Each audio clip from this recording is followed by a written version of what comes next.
자, 2023년 4월 27일 목요일입니다. 09시 04분 지나가고 있습니다. 자, 모닝 텐트 가야죠? 자, 오늘 3개 텐트 있는데 아스날 경기 얘기해야 되고요. 그 다음에 이강인 선수 아틀레티코 마드리드전 얘기해야 되고, 그 다음에 내일 새벽엔 또 토트넘 맨유전 경기 있죠? 예, 그거까지 얘기를 해야 됩니다. 네, 뭐 새벽에 리그 경기에서는 맨시티 아스날은 예상대로 경기가 나왔고, 기왕이면 신우석 감독님 왔을 때 지더라도 조금 재밌는 경기가 나오면 뭐라도 했을 텐데 너무 무기력해가지고 조금 거기 아쉬웠고, 첼시가 0대2로 졌습니다. 첼시는 좀 걱정이 되죠? 특히나 뭐 램파드 감독은 이러면 이제 진짜 커리어가 정말 힘들어지는데, 그리고 바르셀로나가 뭐 졌는데, 바르셀로나 같은 경우에는 리가에서 승점 차를 워낙에 벌려놨고 레알 마드리드도 지로나한테 패배를 했기 때문에 바르셀로나는 큰 문제가 없어요. 11점이더라도 지금 남은 경기 7경기잖아. 그런 별 문제 없고, 바르셀로나가 그 라요 바이커너한테 이상하게, 근데 그래도 뭐 큰 문제 없습니다. 리가 먹는 거는 편안하게 먹을 수 있는 상황이니까, 나폴리만큼은 아니어도 이쪽도 이제 2위랑 격차가 제법 컸잖아요. 그 다음에 브라이튼이 노팅엄한테 잡혔습니다. 이게 노팅엄은 이제 그거죠. 잔류 경쟁을 하는 팀의 전형적인 강등로이드가 빡 먹힐 때쯤인데, 거기에 이제 브라이튼이 한번 덜미를 잡혔습니다. 브라이튼이 비교적 경기 숫자가 좀 떨어져요. 그래서 지금도 30경기밖에 안 했는데, 여기서 페이스를 조금 올렸을 경우에도 유럽 대항전 근처까지 갈 수 있는데, 이번 노팅엄한테 진 거는 조금 이제 아쉬울 수 있겠습니다.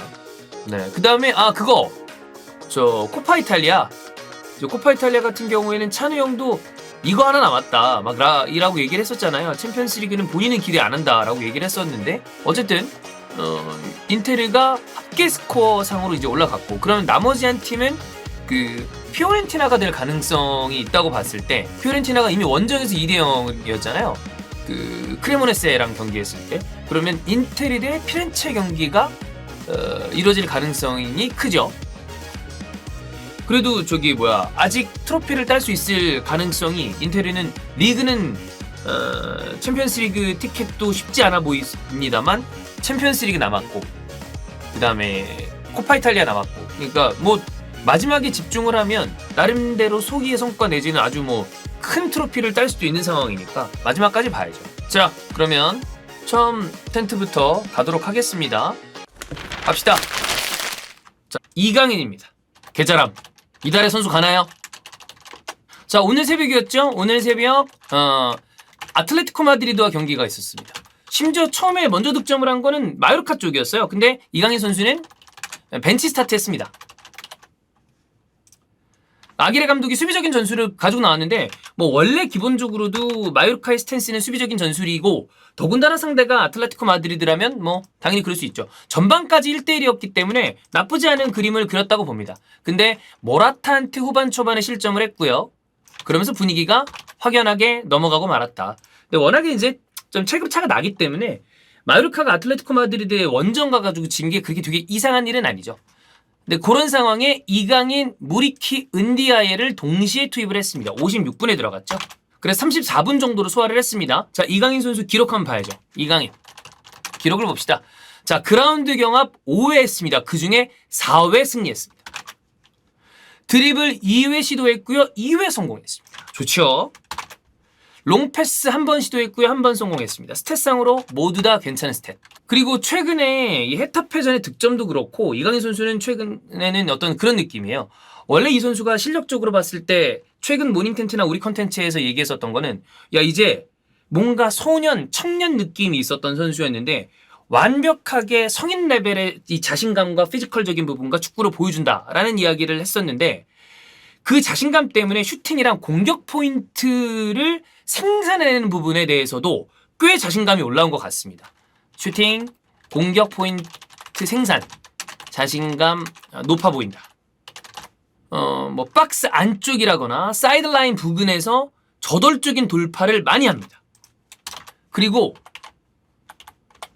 슈팅으로도 이어진다.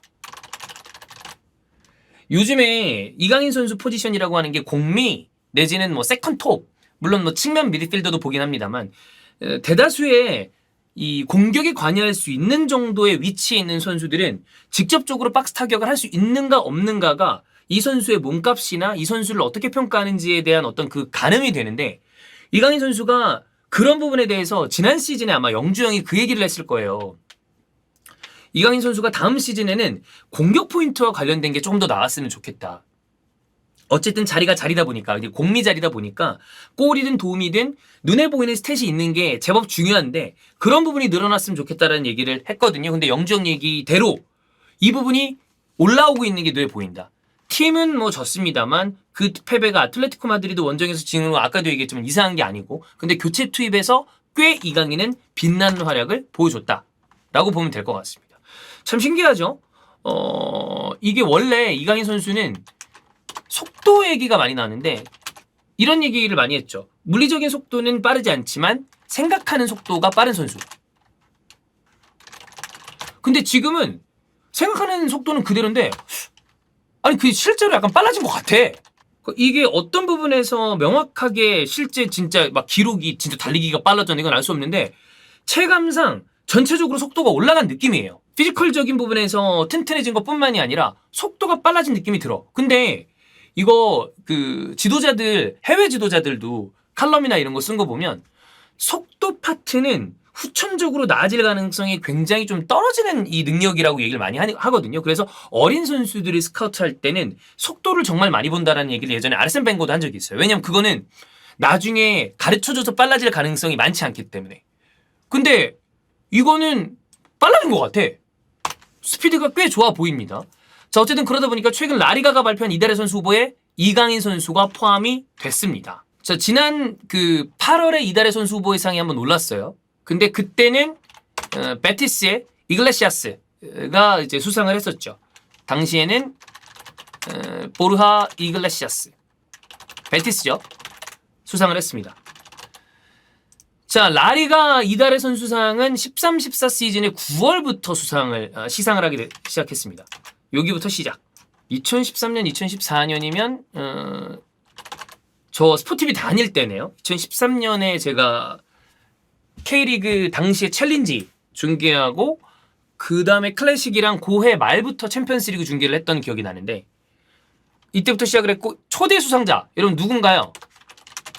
기억하시는 분 있나요? 아틀레티코 마드리드에 있었습니다. 기억하시는 분 있나? 디에고 코스타. 디에고 코스타 탔습니다. 기억하시는 분이 또 있네. 네, 디에고 코스타가 탔었고요. 자, 최다 수상자 보겠습니다. 최다 수상자는 너무 맞히기가 쉽죠? 네, 이거는 뭐 어려운 게 아니니까 당연히 메시입니다. 8회. 자, 그 다음에 그리즈만이 7회입니다. 그리고 5회 누굴까요? 5회는 카림 벤제마. 그 다음에 4회가 수아레스, 아스파스. 그 다음에 3회가 신두용. 자, 그래서 이렇게 보면 최다 수상자 배출 클럽이 아틀레티코 마드리드예요. 16번을 배출했습니다. 최다 수상자 배출 클럽. 자, 그 다음에 바르셀로나가 14번이고요. 그리고 레알 마드리드가 12번입니다. 자, 그러면 이강인 선수가 한번 이번에 수상을 할 수 있을까? 뭐 가능성을 떠나서 사실 이 후보군에 오른다는 것 자체만으로도 굉장히 저는 이미 잘하고 있다라는 걸 보여주는 거기 때문에 되면 좋은데 안 된다고 아쉬워할 거 없이 야, 이달의 선수 후보에 올랐다. 왜 우리가 그런 얘기 하잖아. 뭐 백상예술대상이든 뭐 그래미든 아니면 아카데미든 뭐 칸이든 베니스든 뭐 베를린이든 이런데 노민이 된 것만으로도 우리가 충분히 얘기할 만한 거 아니에요. 후보군에 올랐다는 게 얼마나 잘하는 거야. 그래서 이강인 선수가 누구와 후보에 같이 올랐나 보겠습니다. 빌바오 이냐키 윌리엄스. 자, 329분 동안에 3골 넣었습니다. 그 다음 아라우오. 바르사. 367분 동안에 그냥 스탯만 볼게요. 도움 하나. 그리고 그리즈만. 아틀레티코 마드리드 382분 동안에 2골. 그 다음에 아센시오도 있어요. 366분 동안 3골 2개 도움. 기록만 놓고 봤을 때는 뭐 굉장히 좋죠. 그 다음에 세비야의 엔네시리. 세비야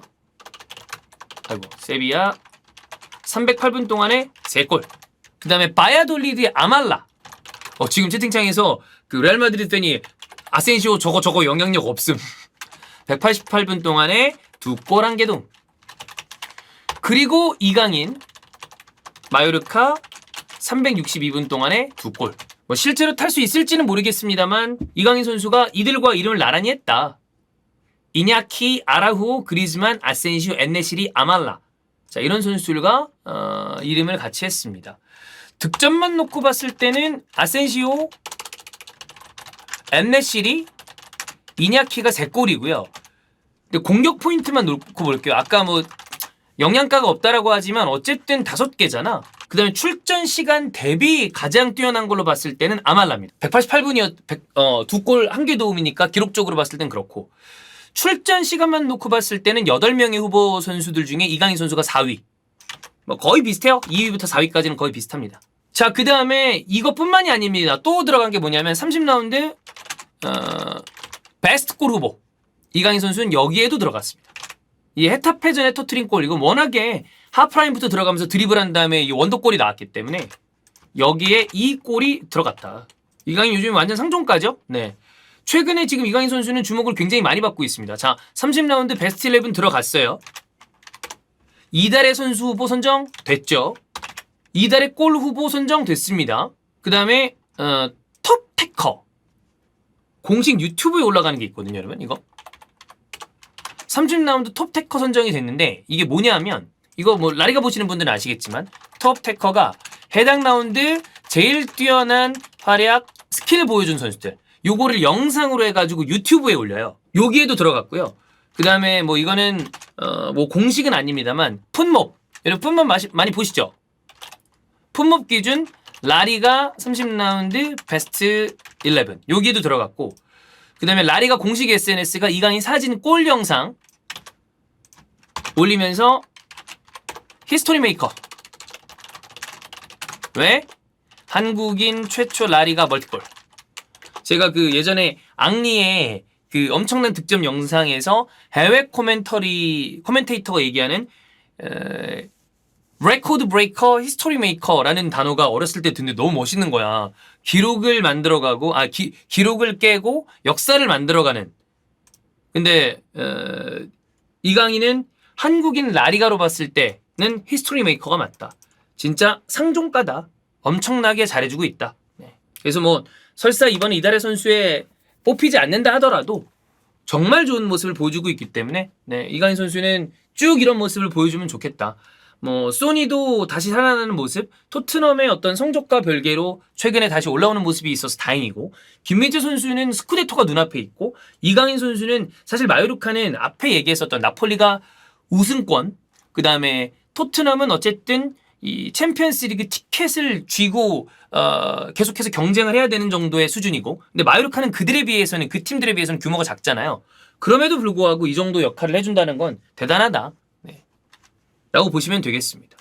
국대 멤버들의 면면과 어떤 그 뛰는 클럽들의 수준을 생각을 하면 우리 국가대표 역사상 이 정도였던 것은 많지 않다. 네. 이렇게 보면 되겠습니다.